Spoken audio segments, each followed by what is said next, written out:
Hey, what is up guys, and in this video, we're going to be reacting to 4 Disturbing True Playground Horror Stories by Mr. Nightmare. I freaking love Mr. Nightmare, he's the best. But all that aside, let's just get into this reaction in 3, 2, 1, let's go.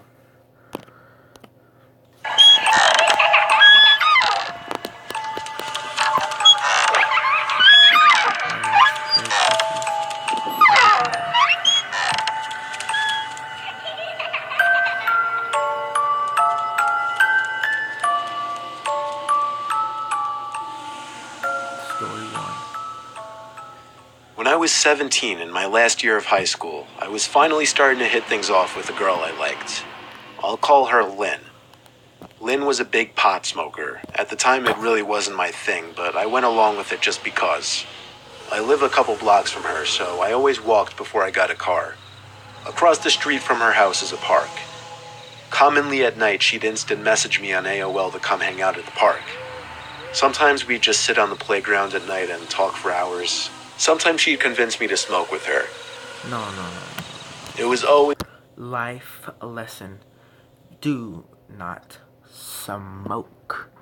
And if you are, just be responsible.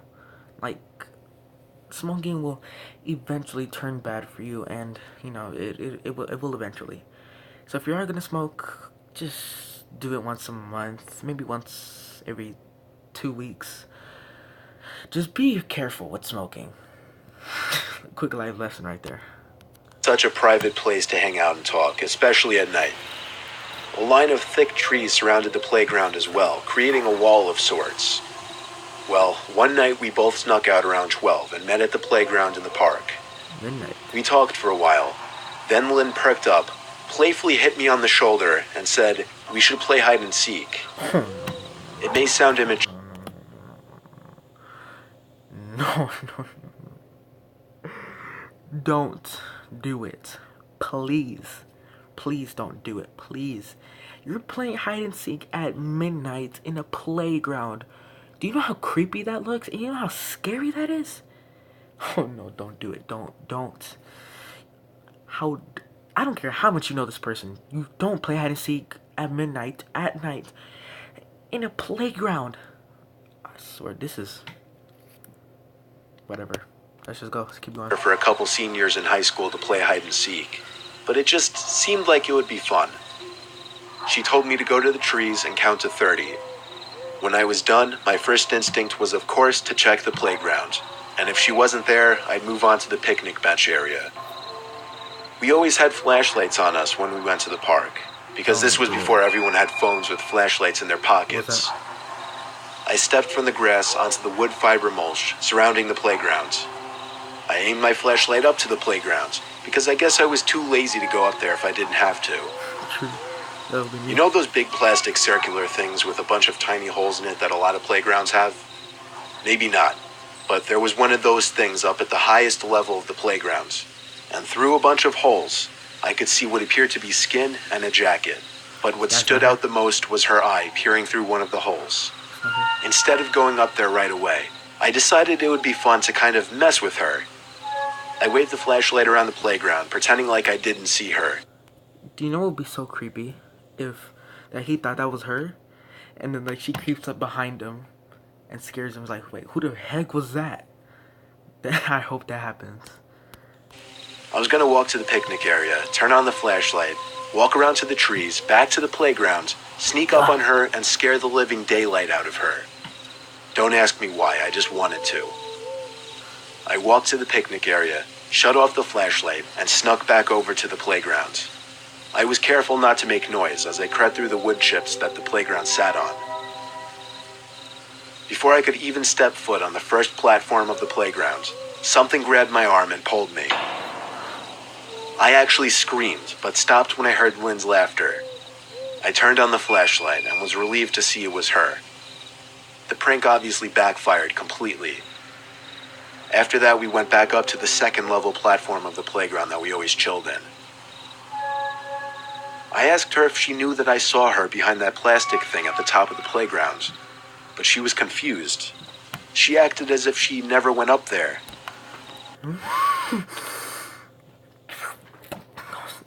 I told you this would happen. That's not her. That's not her in there. Boom. I could see the future. I explained to her that I saw someone up there. We both looked up as the tiny creaking sounds we had been hearing every so often suddenly made a disturbing amount of sense. I aimed the light up there, which revealed someone's head hunched over the railing of the platform above us. At the same time, we heard footsteps kicking the wood chips around right below the platform we were sitting on. I made the first move for us to run, and Lynn followed suit. I turned out my flashlight while we ran, which wasn't long since Lynn's house was right across the street. We went to her room, shut the curtains, and I stayed there for the night, not wanting to go home. That marked the end of our late-night visits to the park. Man, though, this is kind of scary, but it's a medium. Do you have any memories from when you were a little kid that just make you uncomfortable to think about? Especially since you were so young at the time that you didn't know any better? Well, this is mine. My mom used to take me to this really big playground in my town. And when I say really big, I'm not exaggerating. It was probably the biggest playground you'd ever see, if only I knew the name of it. The playground was entirely wooden, and every Saturday and Sunday there would be at least 50 kids playing across it, with the parents all tucked away in the shaded area reading their magazines and whatnot. One typical busy day at the playground, I was running along a big open platform when an older woman stopped me and said hi. She kept going on and on about how cute I was, and how she loved my blonde hair. It started to seem like she knew me based off the way she was talking to me. And then she told me that my mom left and that she told her to take me home. Oh. Keep in mind I have to blow my nose? Okay, I'll be back soon. Okay, I'm back. I just had to quickly blow my nose.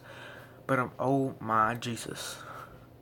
This is the easiest way to kidnap a kid.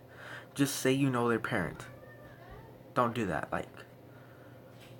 If you're a kid, and if an adult comes up to you and says, "I know your parent. I'm here to take you home," be like, "Bitch, get the fuck away from me." That's exactly what you should say. was only 6, so I believed her. You're the woman 6 took me too. to the park. Oh, no. You're 6. Okay, you should know something by now about strangers.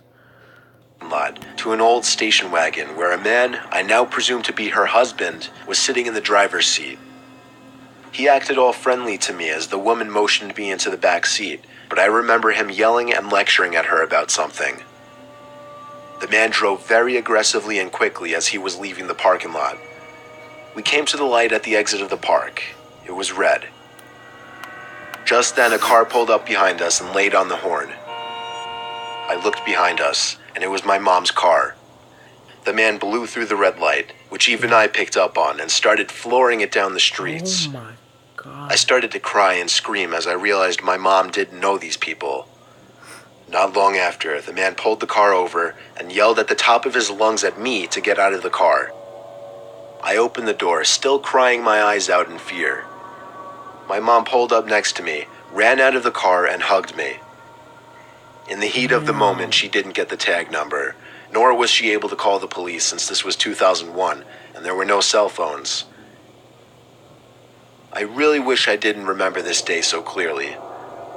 I would have rather it just been one of those memories that the brain chooses to What? You came back from the dead? Yeah. That's impossible. It was just my parents, guys. It's okay. Just my parents. Let's get back to... What was I gonna say? I forgot. Whatever. Just annoying. repress.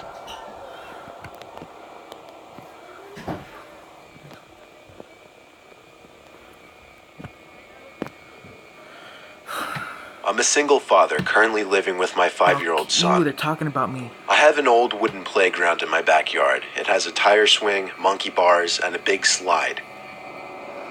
A couple times recently, I've heard noises coming from the playground at night. I'll start from the first night.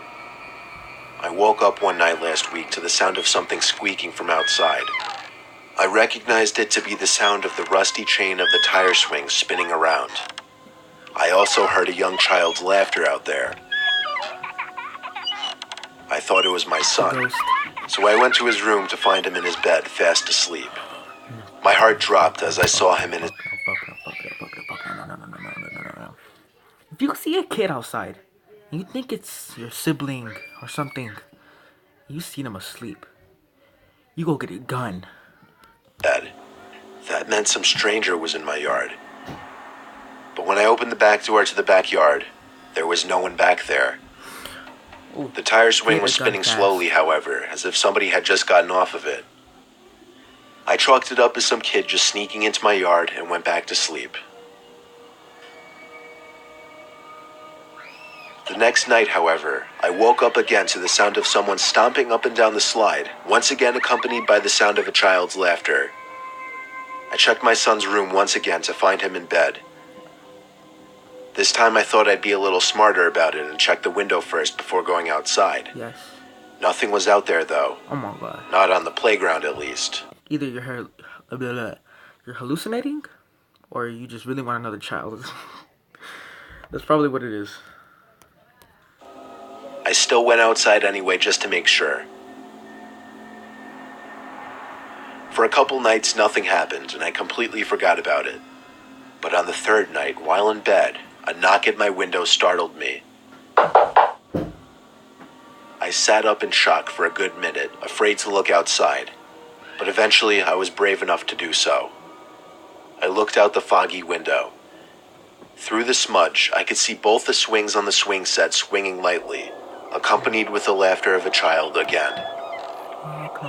I ran as fast as I could down those stairs and out the back door, but instead of finding a couple of deviant little kids back there, instead I saw some towering figure looming at the top of my playground, surely looking at me. My courage turned to pure cowardice as I turned to run back inside, lock the door, and dial 911. The wait for an officer to arrive was the longest 20 minutes I'd ever experienced. By the time they got there, though, the figure on the playground was gone. They took down what little information I could give them and left. I wish I could say that was the last occurrence, but just last night, there was another knock at my window. Oh my god. I simply ignored it this time, though. I'm dreading going to sleep tonight. I think I'm gonna install security cameras on my house soon. You should. Either way, I'll give an update on what happens. That's it. Looks like this was it. Okay. Oh, there's more. I was 13 years old. My bedroom window faced the playground outside. Shut the fuck.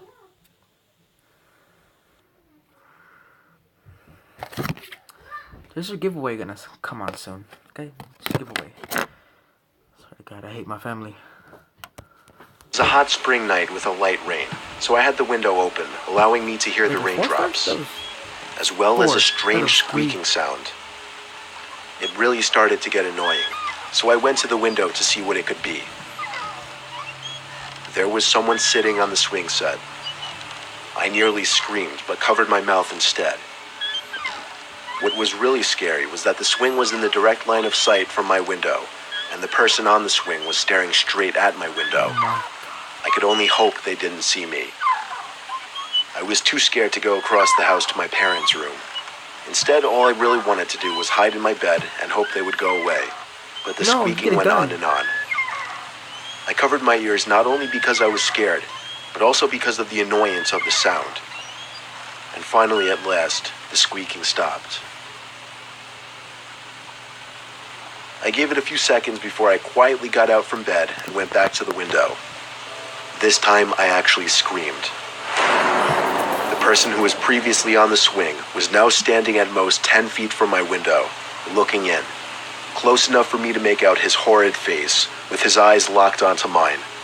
But only for maybe a second or two, because I went straight to my parents' room, screaming for my dad the whole way. My dad looked out the window, then went outside. He came back in 5 minutes later and said there were boot marks under the swings where a patch of mud accumulated, but he couldn't find the person who made them. This was 100% the scariest moment of my life.